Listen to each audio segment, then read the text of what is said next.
Hari ini, 27 November 2024, seluruh wilayah Republik Indonesia, provinsi, kabupaten, kota, kecuali Yogyakarta, melakukan pilkada serentak. Saya kali ini singkat saja, saya mau menyampaikan pertama pendapat saya bahwa pilkada kali ini menunjukkan bahwa sesungguhnya bangsa kita telah kehilangan keteladanan kepemimpinan, bahwa demokrasi sekarang hanya menjadi alat bagi oligarki, konglomerat, penguasa-penguasa yang berkolaborasi dengan konglomerat untuk berkuasa, merampok kekayaan bangsa dan negara kita dari bawah sampai ke atas semuanya. Rakyat hanya mendapat janji-janji belaka, dan di janji-janji itu ada banyak hal yang diambil menjadi keuntungan yang lebih besar bagi para elit, para oligarki dibanding apa yang didapat oleh rakyat. Dan kali ini saya menyaksikan pilkada 2024 ini betul-betul menunjukkan Indonesia telah kehilangan keteladanan, kepemimpinan, dan kehilangan jati diri yang sesungguhnya, bahwa demokrasi seharusnya menghasilkan pemimpin, bukan menghasilkan penguasa. Tetapi kali ini yang muncul hanyalah akan orang-orang yang bermimpi, berekspektasi, berharap menjadi penguasa. Lantas bagaimana nasib Indonesia ke depan? Terus terang saya prihatin. Dan saya berharap bahwa nanti ke depan akan ada evaluasi besar-besaran terhadap Indonesia.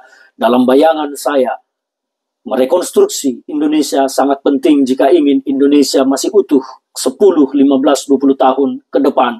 Kita harus memperbaiki semua ketidakbaikan yang telah terjadi. Itu yang pertama. Yang kedua, saya ingin memberikan prediksi saya terkait pilkada kali ini. Saya tidak mau memprediksi semua daerah. Saya hanya mau bicara tentang beberapa daerah saja yang sangat penting dan besar bagi Indonesia secara umum. Yang pertama, di Sumatera saya mengikuti pilkada Sumatera Utara. Ini saya melihat bahwa akan dimenangkan oleh Bobi Nasution. Karena apa?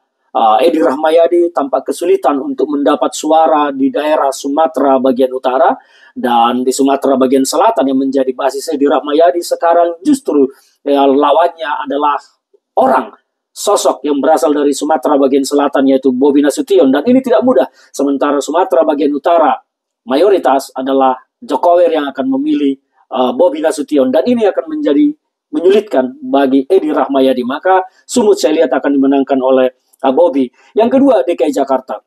DKI Jakarta secara real keunggulan ada di tangan Pramono dan Rano Karno. Tetapi akan ada upaya-upaya yang membuat situasi ini dipaksakan menjadi 2 putaran. Kita berharap bahwa rakyat hari ini akan bersatu padu untuk membuat 1 putaran saja di Jakarta dengan memenangkan Pramono, Rano Karno. Karena kalau sampai di 2 periode, 2 putaran, akan menyulitkan bagi Pram nanti, dan mungkin kekuasaan yang kita kehilangan keteladanan akan bekerja untuk memenangkan pasangan yang mereka dukung. Yang ketiga, di Jawa Barat saya melihat Deddy Mulyadi akan memenangkan pertarungan ini.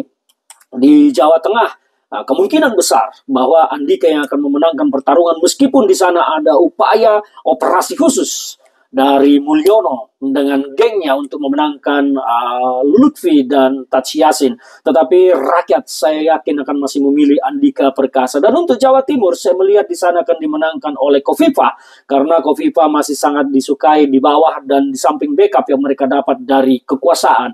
Yang berikutnya, Bali. Saya melihat pertarungan di Bali ini keras antara Koster dan Gajah.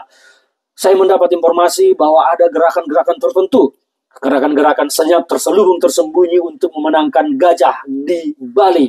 Selain pertarungan soal Bali Utara Bandara Baru yang memang kemarin itu ramai karena ditolak oleh pihak Koster, tetapi didukung oleh pihak Gajah, dan ini akan menjadi pertimbangan tersendiri. Saya belum berani memprediksi Bali. Saya melihat keras pertarungan di sana, tetapi kecenderungan ada kepada Gajah. Ini adalah sebuah pendapat pendek saya. Yang lain saya tidak terlalu mengikuti. Saya hanya mengikuti. Satu lagi Banten. Banten kemungkinan besar akan dimenangkan oleh Airin.